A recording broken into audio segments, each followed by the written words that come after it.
Lautis đơm Lautis hầm hò bình lao trầu anh ăn như nhằm vịt mò lao bình như nun mạ bạc ngạ moa lần nào hình plan hình thun buộc chập bằng lệ nun bình như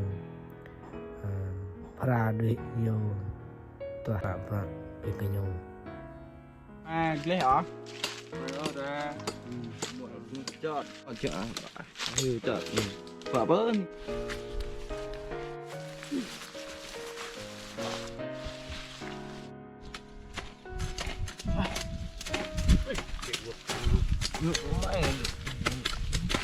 năm nó tọ pi em mông sạc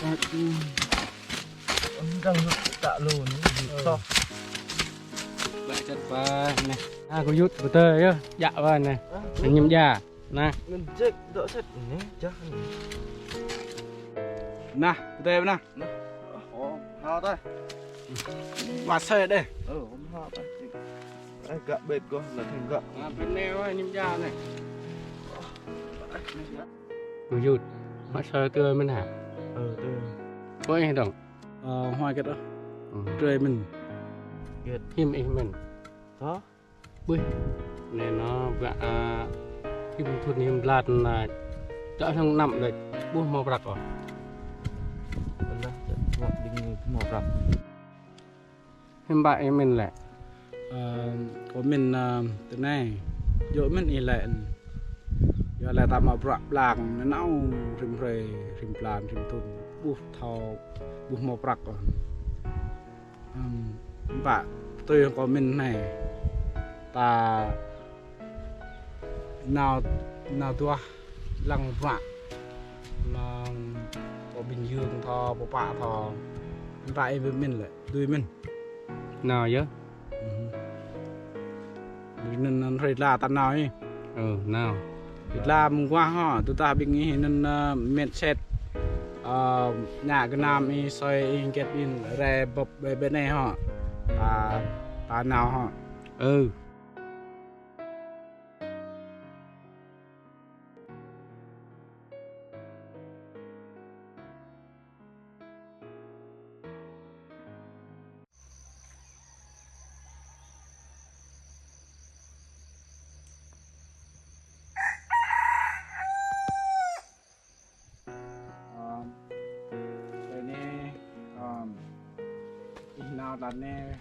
nào tadi con nào tadi tu tua tu thut munap ting ta vật lại bọc cái này ha cái nó nhắm á nó nhắm á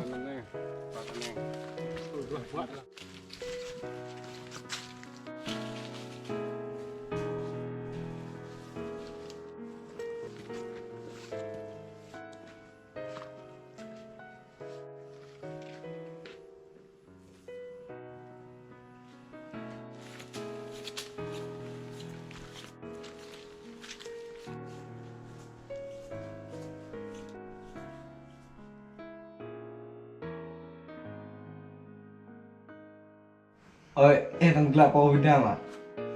Em đang lại vào Việt Nam giờ lại em mau tua bút thun đấy giờ em cả lại Việt Nam xa toàn em chẳng lại chọn người có giúp em bảo đi tua cho nên giờ em chẳng lại Việt Nam Cho Mỹ đây lại xa chăn văn và cái đó tròn thì nằm lưng ngất gọi không thì tỏ là đây hiểm em là hiểm họ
chiang ok nhang hồ nè nè ít thò mình hả năn nè năn nhiều vịt thò mình vịt lại các bạn sang như các bạn mình thằng nhiều bây giờ đấy các bạn lại sang như các bạn thằng đập này đập là cả nhào cả nọa cái nhau này này đập nhào hả đập sang vật lại mình dương đó một thò lại mình dương thì nhiều vết vịt nè đó sang bên đây nhiều rộng này rộng na lắm ạ sang bên nhà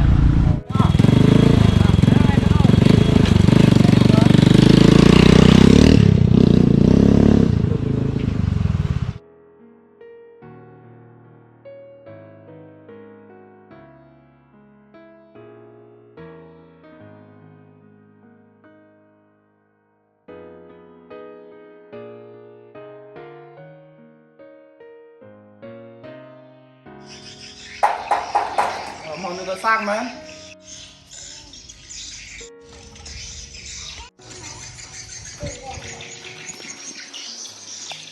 Ý chưa có giật mệt. sang vịt giờ nè sang nhau gì nè hả rồi mình đi vô về nhau gạ đem nè qua trong bọc nhá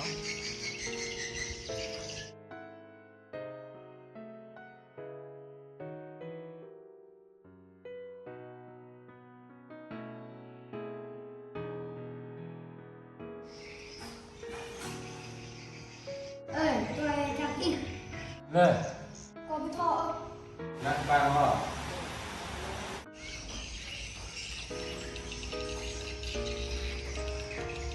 Nan ít mo ha. nằm gói nên là mà ngang á Mà ngang. nằm trên nham mình coi nham mình à Nhà mình. Một cái.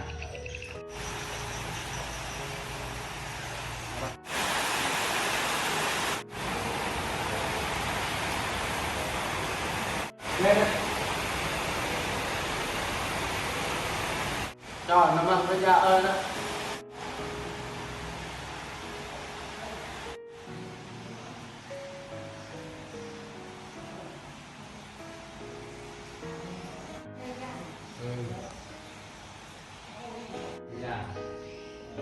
đi ha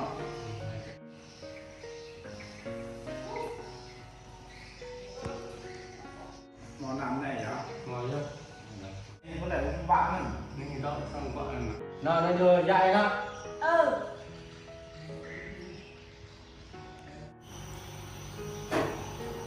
Dạ, cho đi.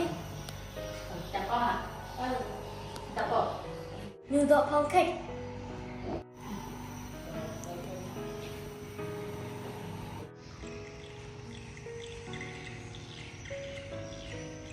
Này dạy nhô, cứ giúp đo. Em có tên hả? nhắm vậy nhắm mình hả Em lên đây. bên nó bên ngườiช่วยพูดเลยคือผมบอกแบบนี่ตอนล่างมันน่ะปลามาปราบผมว่าดูดีนะ Làm mình. ก็การพบเลยบอกเอ็มพบเยอะนะยำนั้น Tập nhớ. ก็เดี๋ยวก็เลยก็ปาก Nói như là thế hả? ก็จังพบนี่มันเป็นแนวมือโน้มตักแหล่เยอะเลยปากที่น้ำปลางงานเลยปาก Phải cái mình hả? มันเลยก็ Phải cái mình.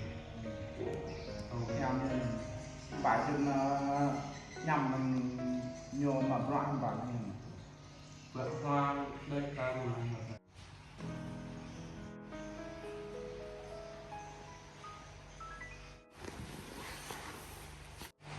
Em là dạ lệ mà ta mình cho cái lệ mòn hoa lệ hoè mình tao làm về cho thò cái thò mò chụp đầu tiên của bạn như thế này còn đang ai như đây như con chăn trắc quá thò chứ như chăn trắc cái lệ mò bị mò hả Ừ.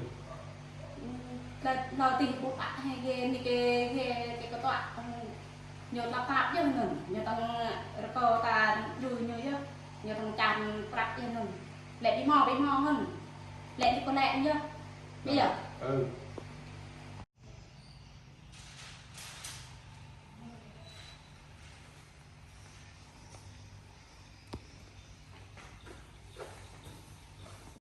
Mơ, ở đây đây mơ.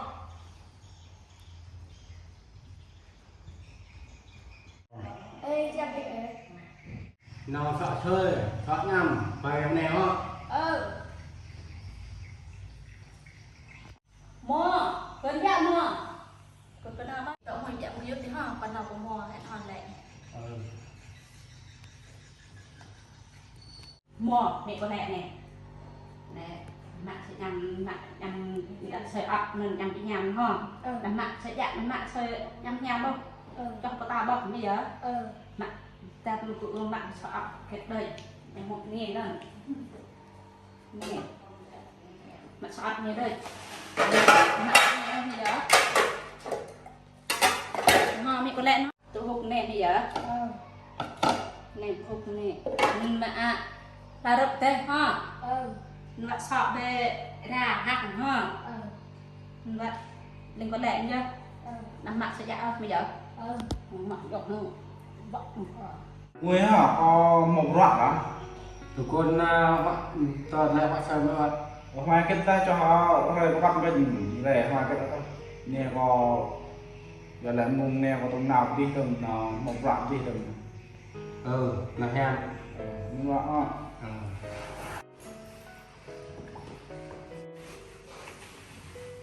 tụi nguy nhắm hả? là heo Có hơi bạn có rẻ từng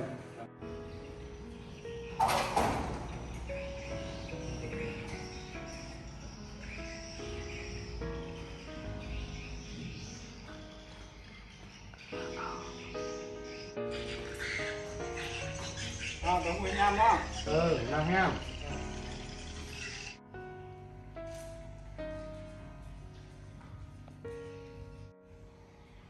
đấy ví dụ như coi không nhiều như một vậy nó là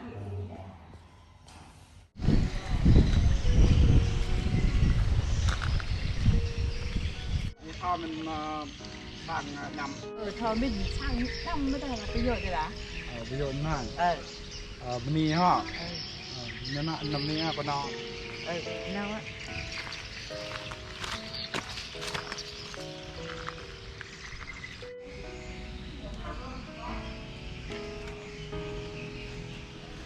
em họ nuôi tôm sang đấy làm đến năm à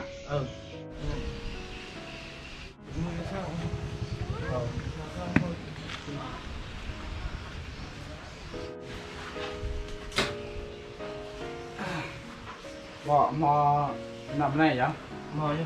các bạn lại Vô. Nè nhớ. Nè. Bây giờ ghé huy mình. nhà mình chân mình Thì đó phải một cái gì họ là mặt già. Thì nén như già thì nén. đi ha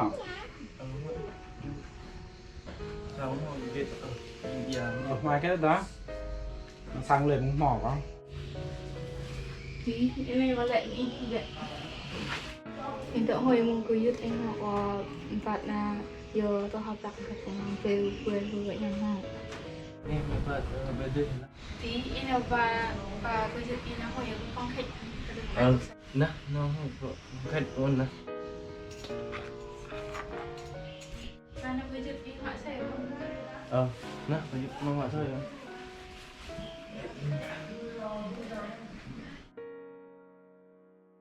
hộp này cười à nơi tâm thuần đột này Phải. quá thân nhỉ Phải giúp việc nè. bố hiếu Hoặc là nó play nhủ, có bạn play nhủ. lấy cho bố lấy gạc Hoặc là nó giúp. có phục lẹm nôn nôn Bạn mừng tao đợi tập nó tao đưa nên bộc vậy hay nè nhưng mình chào việc lại đi đưa thập vào tốt của mình vào bên này lấy nhung bục cái vợ Chị bây giờ bụng có giờ bạn là giờ tôi quay ở bố mà giờ nên giờ có chị bụng còn là về quê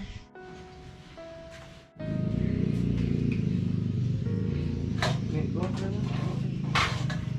nhiều đấy ở rồi của bạn nhưng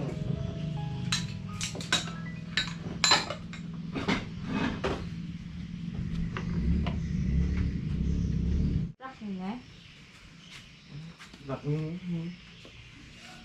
ôi vớt để bộ bạn để lại to nhá